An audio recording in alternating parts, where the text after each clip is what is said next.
Et si l'invasion du Groenland par l'armée américaine n'avait pas lieu? C'est la tournure que semblent prendre les événements sur ce dossier qui oppose les États-Unis à l'Union européenne sur fond de guerre commerciale.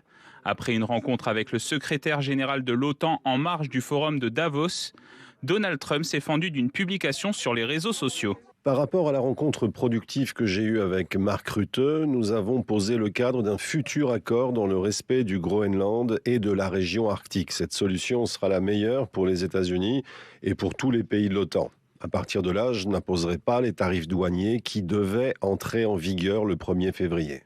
Un projet d'accord, mais rien de concret pour rassurer Copenhague par rapport à ses craintes sur sa souveraineté au Groenland, un sujet qui n'a d'ailleurs pas été abordé. Cette problématique n'a pas été évoquée dans ma conversation avec le président. C'était vraiment focalisé sur ce que nous devons faire pour être sûrs que nous protégerons la région de l'Arctique où les Russes et les Chinois sont de plus en plus présents.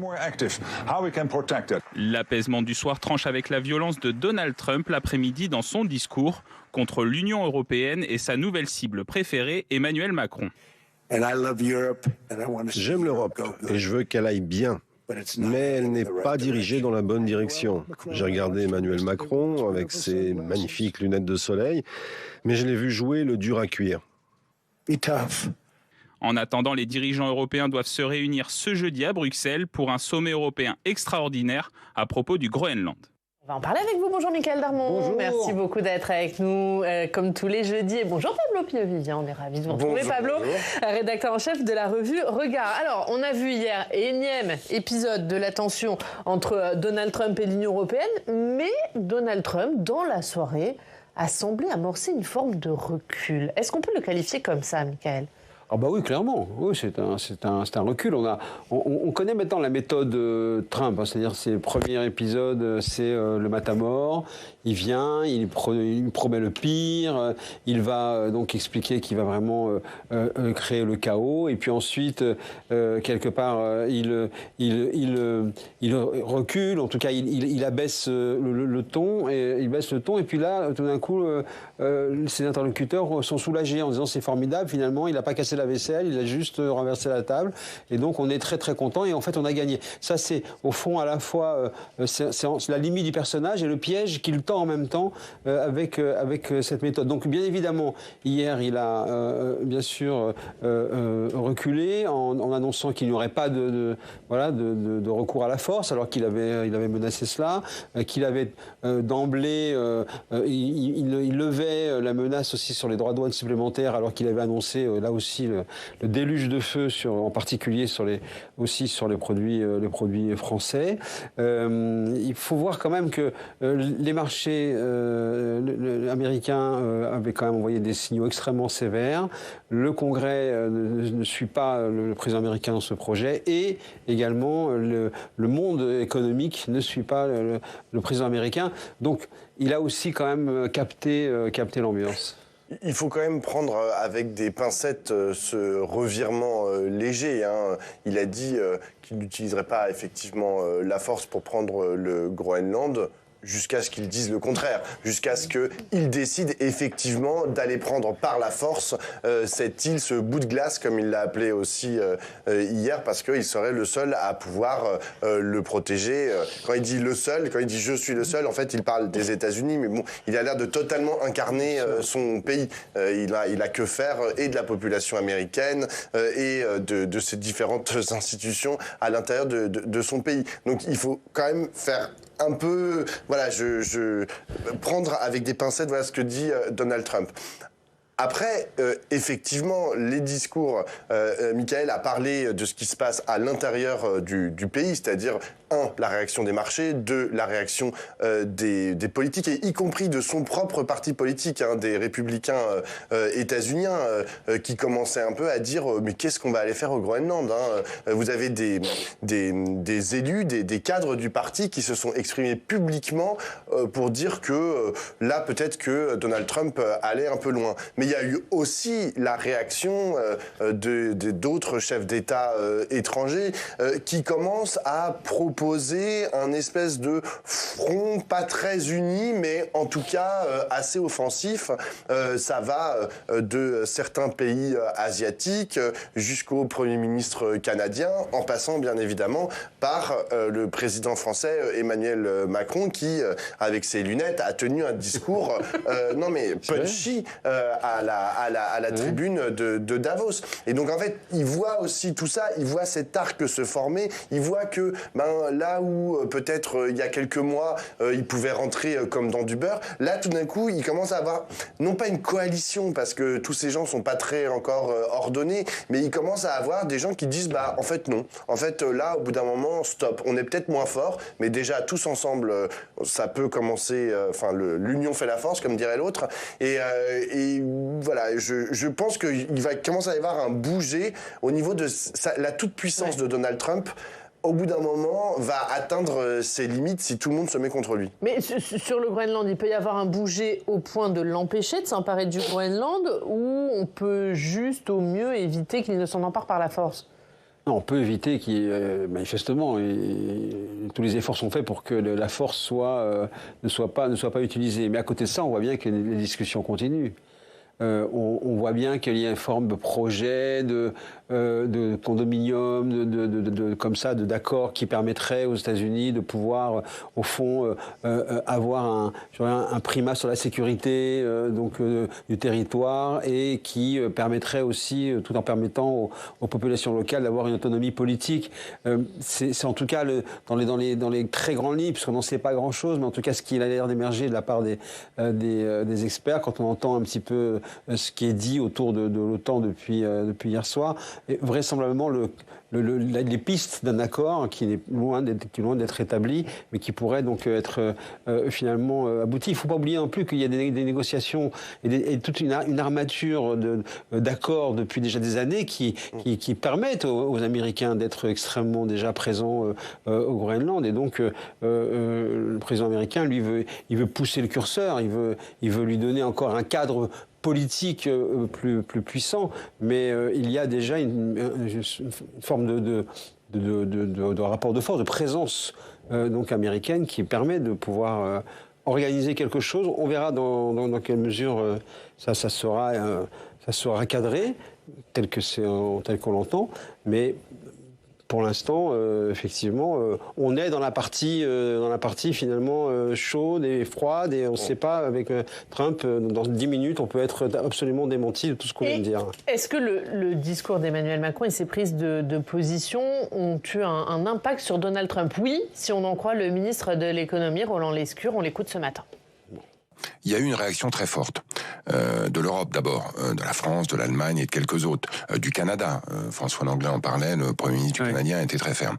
Et je pense que cette fermeté a commencé à convaincre le président américain qu'il fallait trouver d'autres voies et moyens que la force. Il a dit qu'on n'utiliserait pas la force, et que les tarifs commerciaux, il a dit. Voyons si ça se confirme. C'est un premier bon signe qui va dans la bonne direction. C'est au fond ce qu'on cherchait. Il y a le mot magique des 48 dernières heures, c'était la désescalade. Oui. Bon, là, on désescalade. Il a eu un impact, Emmanuel Macron, dans le revirement de Donald Trump? Moi, je pense que c'est plutôt une histoire internationale. Enfin, je veux dire, c'est-à-dire, il voit, comme je disais tout à l'heure, qu'il y a un front. Après, il y a une autre chose dont je trouve on parle pas assez, c'est que on parle de qu'est-ce que ça voudrait dire. Tout à l'heure, Michael en parlait un peu quand même, mais genre qu'est-ce que ça voudrait dire, prendre par la force le Groenland. Je rappelle que le Groenland, c'est une île qui est grand comme 5 fois la France, qui est peuplée de 56 000 habitants, c'est-à-dire très très très très peu d'habitants au mètre carré. Et que c'est pas Donald Trump n'entend pas faire de cette île une colonie de peuplement. Il va pas envoyer des dizaines de milliers ou des centaines de milliers d'Américains peupler le Groenland. L'idée en fait qu'il pourrait mettre un drapeau américain au milieu de la capitale qui compte quelques milliers d'âmes. Est-ce que c'est ça qui fait du Groenland une entité américaine? Ce dont il a besoin, besoin, c'est de la reconnaissance des autres pays. C'est ça, en fait, qui va donner de la légitimité au fait qu'il aurait conquis le Groenland. Il a publié sur son réseau social des vidéos où on voit une photo d'une banquise, lui à côté, puis un petit panneau avec écrit Groenland established, c'est-à-dire conquis en gros en 2026 par lui-même. C'est ça qu'il veut qu'on reconnaisse. Mais pour ça, il a besoin de la reconnaissance des autres États. Je fais une toute petite parenthèse, mais à l'Assemblée nationale, il y a l'ambassadeur argentin qui était auditionné en commission des affaires étrangères cette semaine, et il s'est trouvé devant une carte, et derrière lui, il a pesté publiquement, derrière lui, donc sur cette carte, les îles Malouines étaient considérées comme britanniques. Or, l'Argentine les reconnaît comme faisant partie de son territoire. Et donc, il s'en est plaint publiquement. Il a dit que c'était un affront à l'intégrité de son pays.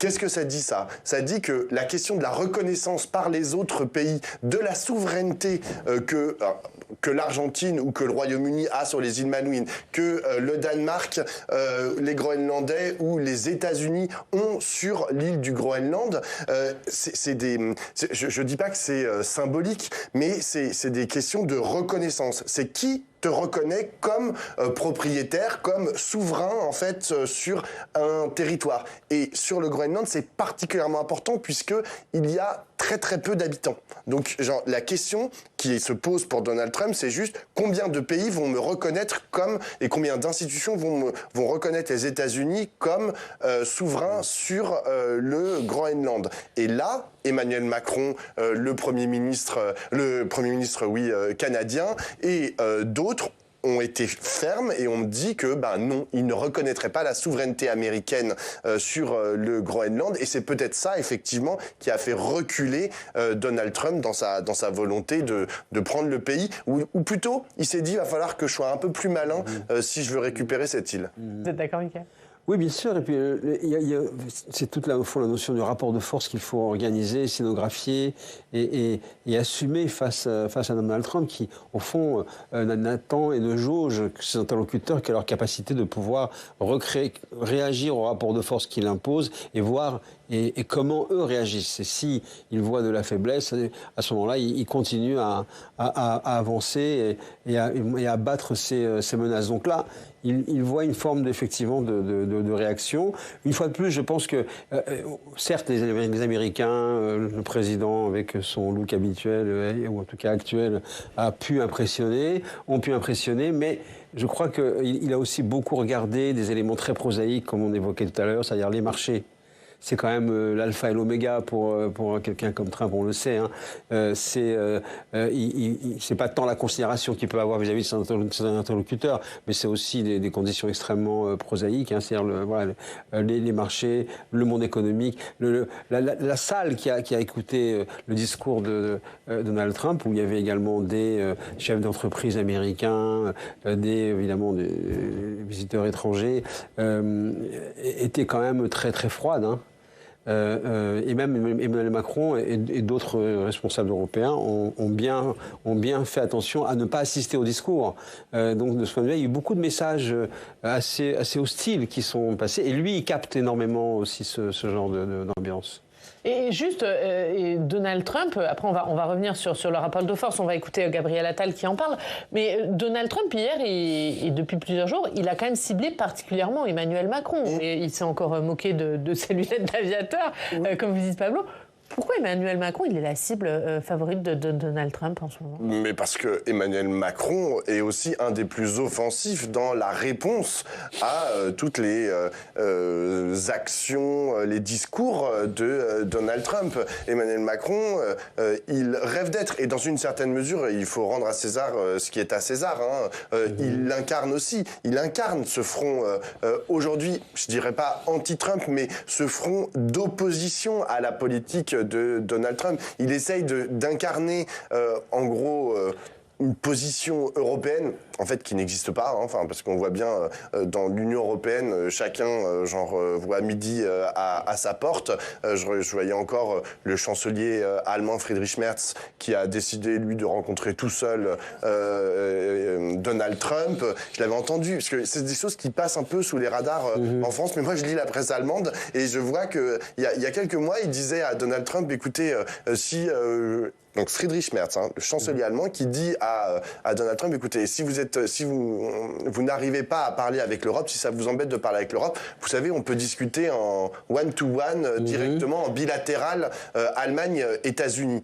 Je me dis, mais donc il fait exactement comme Giorgia Meloni, même s'ils sont pas du même parti, mais il ne joue pas collectif face aux agressions américaines de l'administration trumpiste.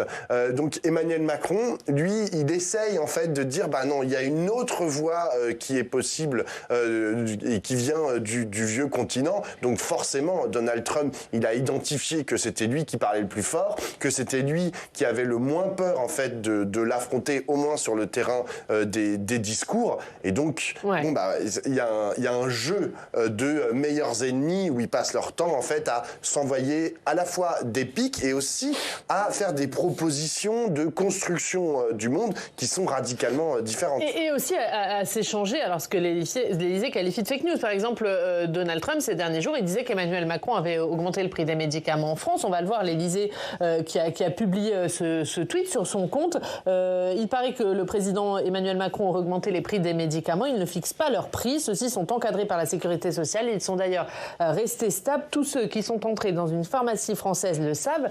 Avec cette photo de Donald Trump écrit fake news. Oui, mais c'est un très bon conseiller en communication pour le président de la République, le président Trump. Il le fait exister. Effectivement, Pablo a raison.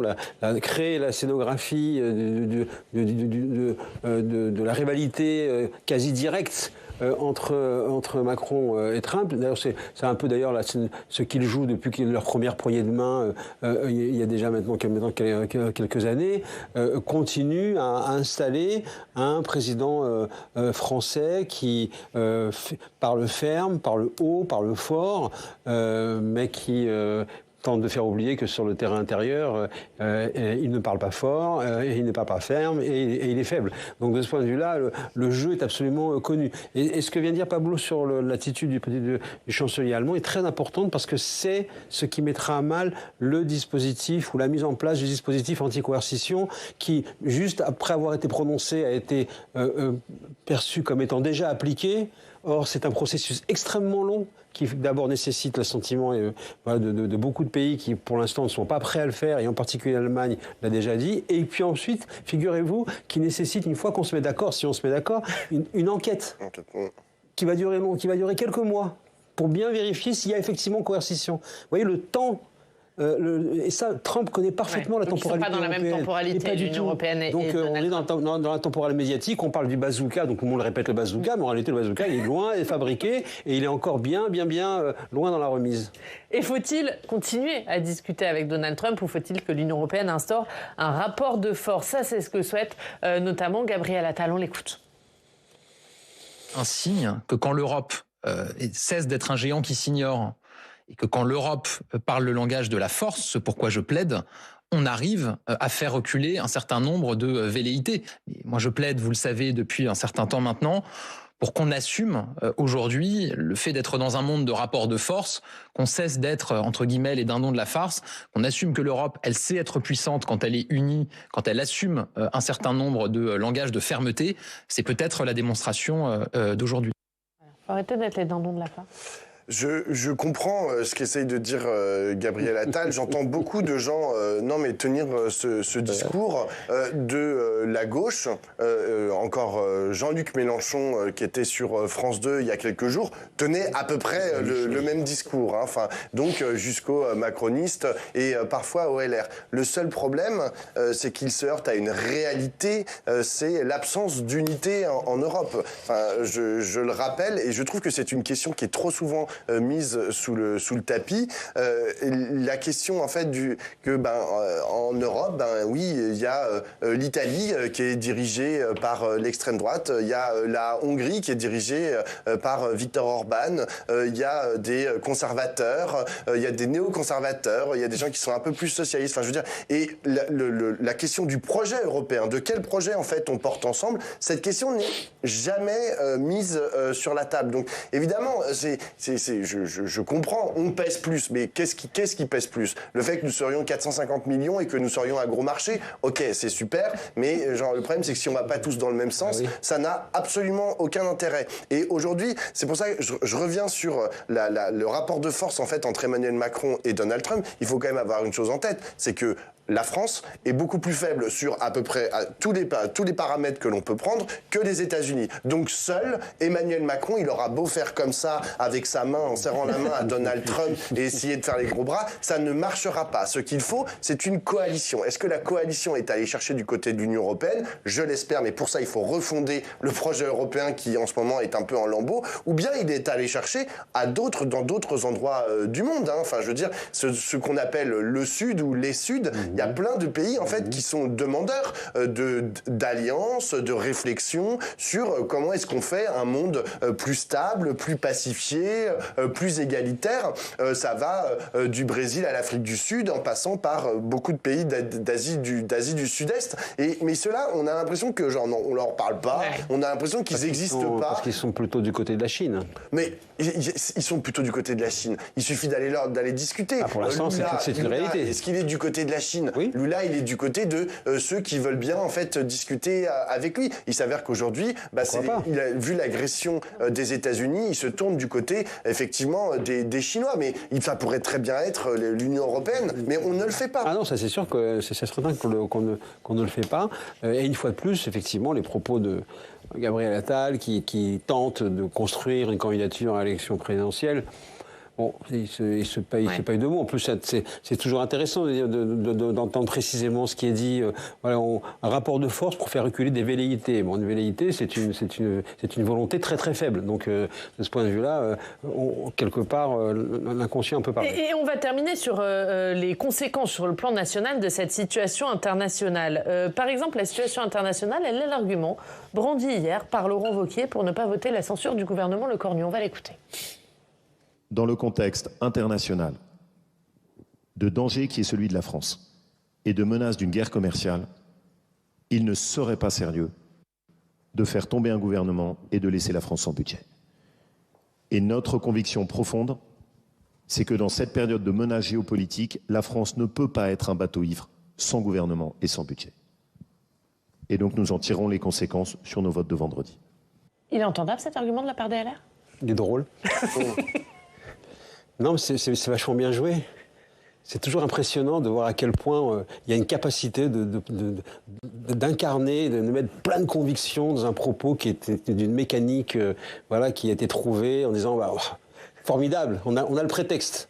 Donc franchement, ça ne trompe personne. Ouais, je suis assez d'accord avec Miguel, même si j'entends en fait cet argument qui revient souvent.